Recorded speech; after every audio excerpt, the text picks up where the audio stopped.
Good morning. Today we are continuing our discussion about the African Union. Last week we asked a very important question about the African Union. Is the African Union still relevant? And our answer to that question was the African Union is relevant today, just as it was in 1963.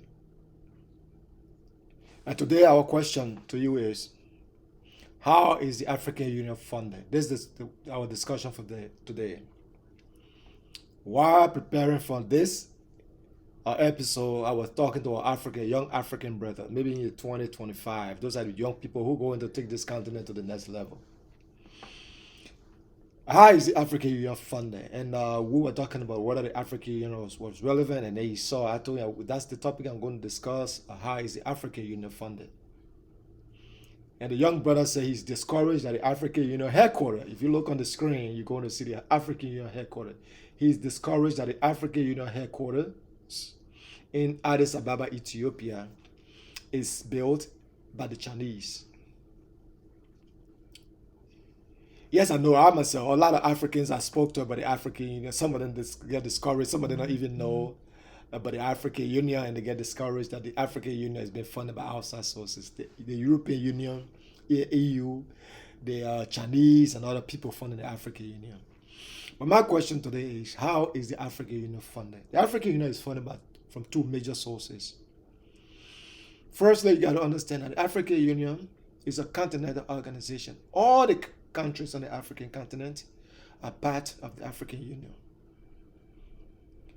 There are 55 countries on the African continent, and African Union is funded by contributions from member countries. And out of the member countries, they divide the member countries into two portions. You got the Big Five, and the Big Five are Algeria, Egypt, Libya, Nigeria, and South Africa. These are the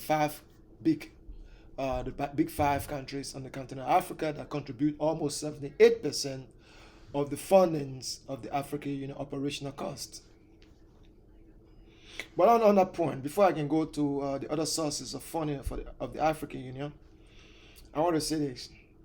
Libya now is in crisis as a result of African son Barack Obama leading the NATO forces to destroy Libya, bringing down Gaddafi. And that created a problem on the doorsteps of Africa. So instead of Libya being a contributor to the African Union, Libya now is in crisis and can't contribute much.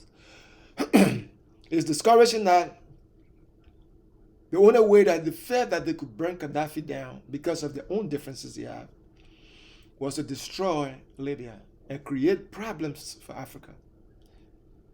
So Libya is no longer one of the big five countries that was contributing immensely or that were funding the African Union. Now, but the good thing is, which of course is not a good thing, but Morocco is back as member of the African Union after almost 33 years of absence. So Morocco rejoined the African Union in 2017. So member contribution, the 55 member countries make their contribution to the African Union. And then the second source of funding is from donor partners, from the European Union, the Chinese, and the Japan, and other countries make contributions to the African Union. But the problem that the African Union is having when it comes to member countries, if you look on the screen, you see that 33 out of the 55 African Union countries pay part of the payment or the default on the payment to the African Union entirely. If we don't fund the African Union, then we can complain why outside sources are funding the African Union. It is the prerogative and responsibility of every African country, and every African citizen should impress upon their governments to make the contributions to the African Union. Let me come back to Barack Obama, right? Barack Obama is the son of Africa. And I think I'm gonna be entirely wrong. I think he had done more damage to Africa than any other U.S. president, even including Trump, who are called Africa a shithole country. Barack Obama had done in irreparable damage to the continent of Africa than any U.S. president has done. That is an argument for another day. A lot of people disagree with me. And I love Barack Obama very much. When I was in Africa and he was running, firstly as senator in Illinois, and then U.S. senator, I followed him all over. I listened to his speeches when I was in Africa. When I came to the United States, I admire him. But I think he had done irreparable damage by bringing Gaddafi down.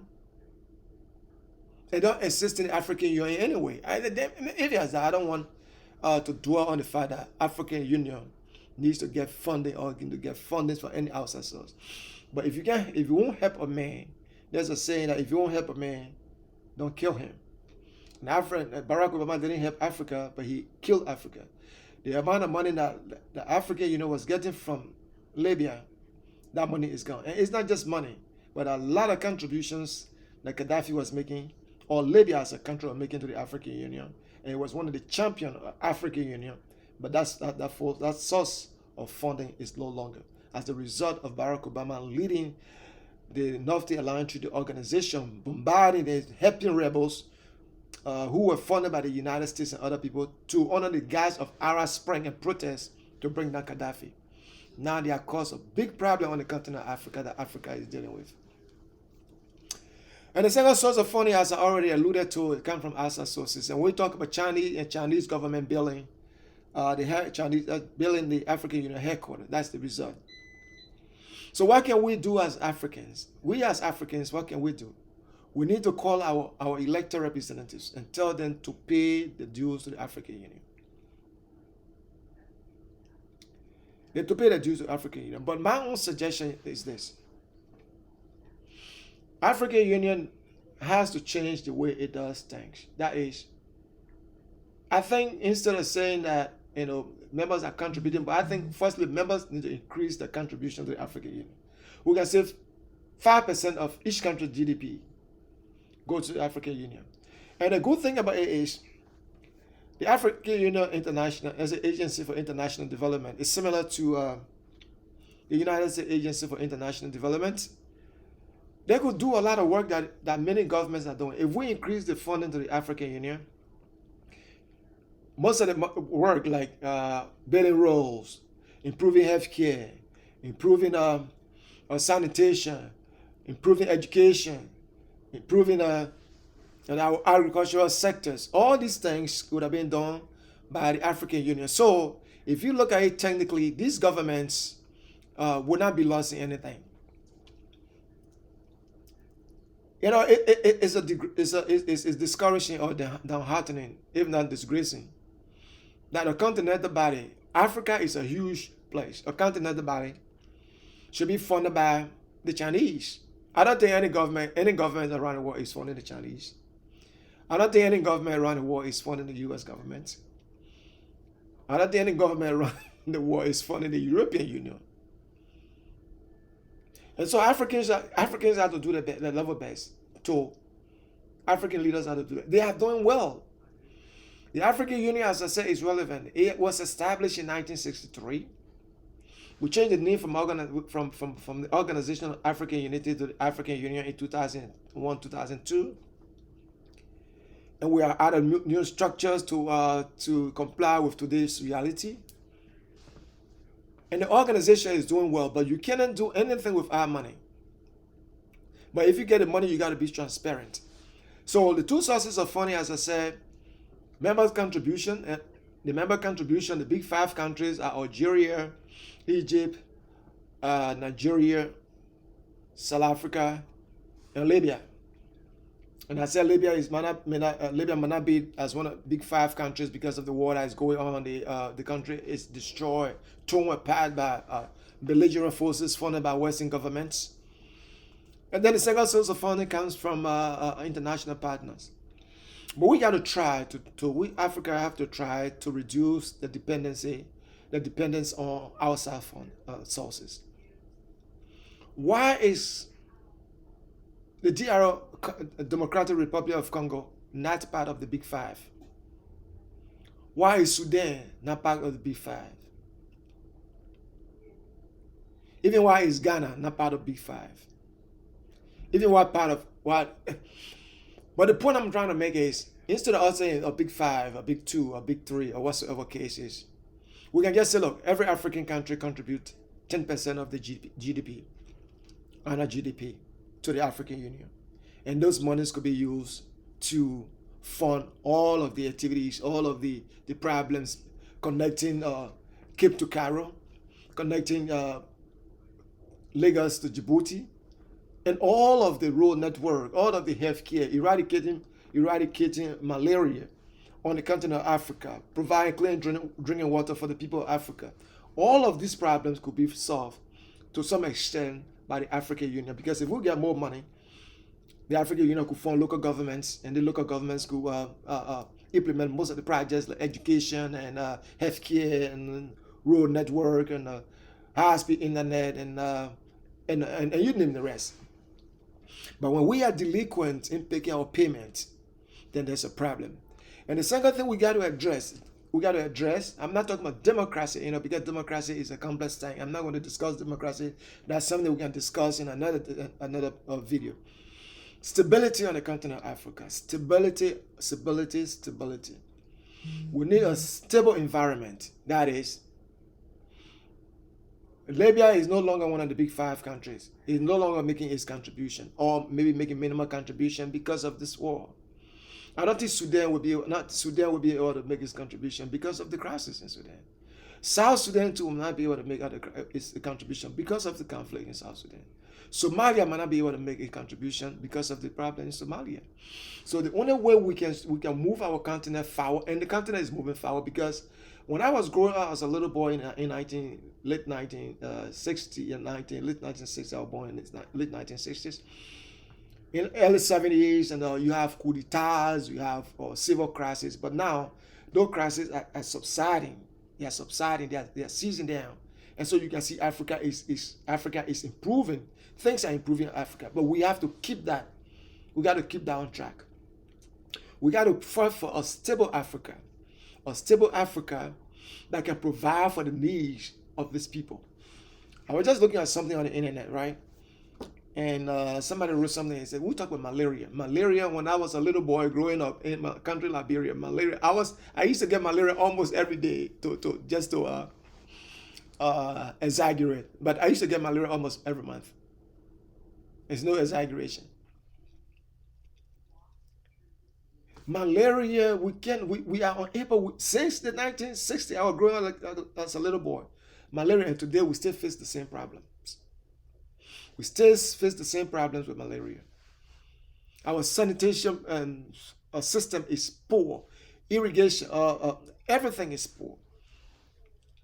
The only way we can eradicate malaria, improve our healthcare system, our sector, is when we contribute more to the African Union, and the African Union can start giving to local communities to start improving. The only way we can eliminate or eradicate malaria on the African continent is for us to fight hard to get our people out of poverty. When our people are out of poverty, you talk about mosquito net. Yes, mosquito net, United Nations too, is no help to Africa. They are help to Africa, but I think they need to do more. But Africa doesn't need to depend on the outside world. Sleeping on the mosquito net, that is just a little part of it. We got to improve the living situation of our people. And I believe the only way this can be done is when our people work together and through the African Union. So the sources of funding for the African Union, members' contribution has to go up. And I want to tell you my suggestion, right? My suggestion on how we can improve the funding, African Union funding, is this. First, I think we need to impose income tax on every working African on the continent of Africa. We could say 2% or 5% income tax on every working African on the continent. That is similar to what they do in the United States. I always refer back to the United States when they had the Confederate States, Confederate government, whatever you call it. They were not able to succeed because member states in the Union were left to pay taxes to the union when they want to pay. When they didn't want, they didn't pay. And that strangulated the union, the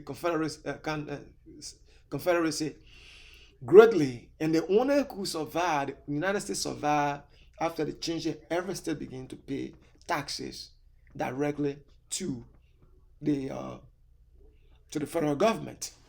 So Africa can take the same step. Africa can take the same step. I know that the African Union is evolving. It's evolving, and it's one of the organizations in the world that is evolving year in, year out with the challenges. So I think one of the ways we can do that is the African heads of states should come together and say, look, let us impose 8% tax on every working African across the continent. And that money will go to the African Union. That's a sustainable way, instead of you telling each state to pay for the GDP. If they want to pay for the GDP, then the GDP, they should just pay directly to the African Union. Instead of going to the country, then the country remitting that money into the African Union coffers. So these are the options we got to think about. I know they say the African Union has been concerned, and there are lending people within the African Union who are designing strategies, ways and means to see how they can increase, how members countries can increase their contributions to the African Union, for the African Union to be well funded, because all of them agree, all of them are in this together, all of them believe that the only solution to Africa's problem is for them to work as one. And the African Union is serving as that vehicle for them to do just that. The other day agree. So they get into come and say, look, 10% tax in every country on every working African across the continent to fund the African Union. That's one viable solution to that. And the African Union could work with every country, financial sector, maybe the Ministry of Finance and something like that, and they help them straighten their financial institution and tax collections. And every African country that is being racked with corruption will see that the money is going, that the coffers will increase, and everybody will benefit from the process.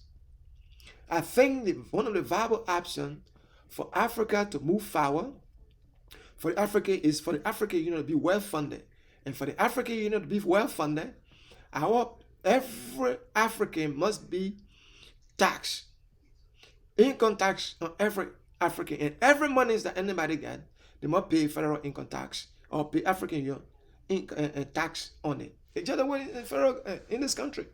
Every money you earn in this country, you gotta give Uncle Sam his share of that. You gotta give Uncle Sam his share of that. So that's one of the means.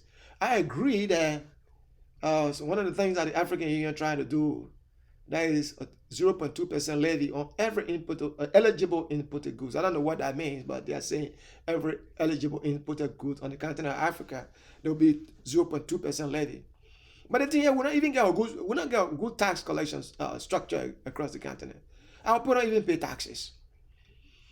I don't know whether that is going to work. I know they get genius within the organization who are going to be able to work. But one of the easier ways that we can increase the funding of the African Union is to make sure that every African, working African on the continent of Africa, pay what African Union income tax. And that is the way we can get our continent funded. Let me come back to my friend, my young brother, my young friend, he should be about 25, 26 years of age, and he was very discouraged, and he said, the African Union is not relevant, and they have an African Union funded. Why is it funded by the Chinese? Why? And I agree. We should have, this giant size continental body with 55 member countries, population of almost 1.4 billion people, should not be looking for funders for anyway, outside of the continent of Africa. I agree.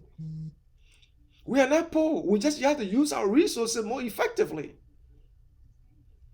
to address the problems we have. And the way we can start doing it is not to believe that the solution to our problem is in China. Africa was colonized by the Europeans. Now we're becoming financially colonized by the Chinese. Every African government now is running to China. The high-speed rail in high-speed rail in Kenya has been funded by the Chinese. The railway, the train services in Nigeria, somebody told me I had to do my own investigation. They've been funded by the Chinese. Every country is getting heavily, every African country is getting heavily indebted to China. That are considered another financial colonization, slavery in another form. And when the solution to our problem is right in our noses, right on at our doorsteps, you know, Louis Farrakhan is a controversial figure, right? And he's a controversial figure, and I know that. But I was watching something on WhatsApp, and Louis Farrakhan said, Africans are turned themselves into beggars.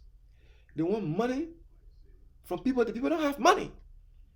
Africa want money when the money is sitting right in front of them. We can support the African Union fully, and the African Union will support its people. Get its people out of poverty. Trust me, let me just say this. If the United States were not 50 states that came together to establish this great country, and we hope this country holds together, because all the political infighting that are going on all of the time. If these 50 states are not come together to put the resources together, there are going to be a lot of poor people in the United States. In 55 African countries, a population of 1.4 billion people, a single largest continent on planet Earth, with enormous amount of resources from all over the continent. Democratic Republic of Congo, or Nigeria, Libya, Algeria, gold, timber, and you name all the rest. If these people can put these resources together and put the best minds together to create the public administration processes to really take care of these resources, they can get the people out of poverty, and they'll stop the people from running outside the country. So our question still remains: how is the African Union funded? The African Union is funded by contributions from member countries. But member countries are not making their contributions the way they need to make it. Additionally, we got to fight for political stability across the continent. And that's why I felt very discouraged when I had some contact in Guinea, and after contact in Guinea, and I had Watra in the Ivory Coast, both almost in the 80s, changed the country's constitutions to stay in power beyond the constitutionally mandated terms. The African Union was not forceful in criticizing it. The point I'm trying to drive at is the African Union has to be proactive so that we have conflict prevention. They're trying to stop conflict when it happens. I make a video about that, so please go and watch my video. When I talk about, I have Alpha Conte and Alassane Ouattara in the Ivory Coast, both guys in West Africa. ECOWAS member country, ECOWAS the Economic Community of West African States. They changed the country's constitution. I said it. I said, those guys changed their country's constitution was a recipe for conflict that is about to explode. And what happened a few days ago? The military took over in Guinea. The military took over in Guinea because the African Union were not proactive. The African Union, ECOWAS, were not proactive to criticize the Germans and say, you got to stop down. African Union and ECOWAS needed to suspend those guys from the African Union and ECOWAS and engage into an intensive political negotiation to tell them to step down and provide the atmosphere where opposition political parties could go to elections without them. They play a blind eye to that. At the end of the day, we have this coup d'etat happening in Guinea. But here's the point here. I saw some Guineans jubilating in the streets and in Conakry, jubilating for military leaders. But I want to take them back to my home country, Liberia.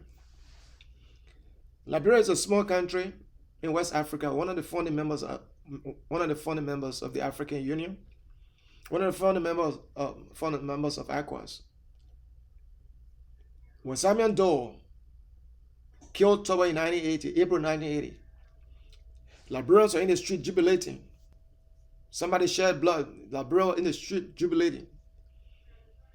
But when Doe got confronted with the reality of the day, how to improve the living conditions of Liberians, he could not do that.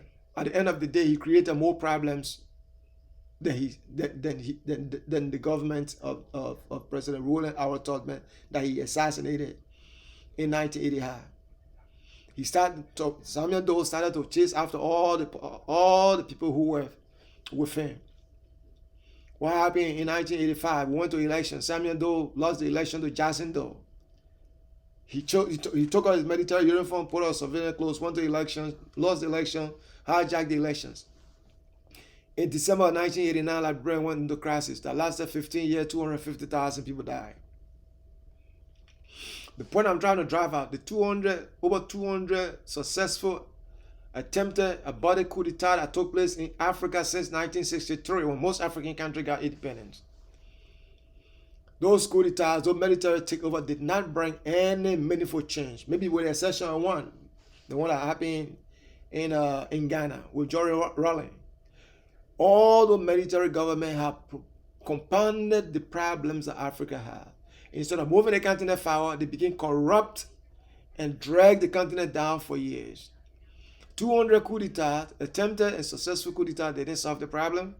There is no reason that Guineans should think that the people in the military leaders in Guinea are going to solve the problem. I call on the African Union, as I did before, to be proactive and tell those Germans, and I must applaud ECOWAS for expelling or suspending Guinea from the organization. And even when that German saying you're going to elections, or even when they take out the military uniform and put on civilian clothing, they should not be allowed to participate in the election process. They should go back to the barracks, and the African Union should do its part. The European Union should all join the African Union in ensuring that these gentlemen coup plotters in Guinea don't stay in power. We have tried this before. Military leaders coming to power. These are the things that drag African countries down. These are the things that brought African countries down. But another point I want to make too, to elected leaders on the continent of Africa, elections is just telling you that the people are giving you the certificate to say, oh, look, we want you to lead us for the next 2 years, for the next 4 years, for the next 6 years. But we want you to do what? Improve the living condition, improve our living conditions. That's what the people are telling you. So when you guys fail, when the civilian elected leaders fail to do these things, they give room for the military to come in and take power. So when you are elected, it's not the end of the road. The people elect you not to come to power like Hassan while trying the Ivory Coast, come to power, set 10 years, and then you want to change the constitution to serve another 5 years. The people elected you in Guinea. You serve your 5 years, 2 5 years, 10 years, leave power, you want to change the constitution. That's not the reason. As a result, you guys made democracy to be something that nobody wants. You have made dictatorial governments in places like China and Russia to think that democracy is nothing. We are calling on the people of Guinea to understand that it's not a good thing. Liberia tried it. They jubilated when the military took over. But at the end of the day, they were disappointed because the military know how to rule by orders. And in the civilian life, you rule by changing people's opinion. So I want to say that. I want to conclude by saying that, look, the African Union is a very viable organization. It's a big and complex organization. I'm not going to escape that fact. But for us to make the organization more viable, our countries have to pay their dues to the African Union. Our countries got to realize, our leaders have to realize that the only way we can make the organization more viable to solve most of the problems we have is for them to try to change, to develop new strategy. And one of the suggestions I'm making is for every working African on the continent of Africa to pay AU tax. If it's 2%, 3%, 4% tax, let them pay AU tax. So they assume that we have 45, they have maybe 400 million people employed on the continent of Africa, each one paying 5% tax. to the African Union. The African Union might be making up to $1 billion or $2 billion a month. And you talk about $24 billion. That is far exceed every outside funding that the continent is getting. So we got to think in a different way. I want to thank you very much for watching our YouTube channel. My name is Pico Conway, and you are watching Delmarva Point of View on YouTube. Follow us on YouTube. Subscribe to our YouTube channel. Like our Facebook page. Next week we'll be coming to you another important topic about the African Union. We'll be talking about the African Union chairperson. What is his role? What is the function? How is he elected? Why they have the African Union chairperson? And we'll discuss this one and other things as it relates to the African Union. As we said, we're going to discuss the little we know about the African Union. And if you like the African Union and you think that this continental body is one of the is the salvation or the savior for the continent, and you get any idea you think we can share with the public, come on our show. We're willing to have you. Get text on the number below. And we will invite you here to share your opinion about the African Union. Thank you once again, and I will talk to you next week for us to discuss another issue about the African Union. Have a blessed day. My name is Pico Conway. I'm broadcasting from Smyrna, Delaware. Have a good day. Bye-bye.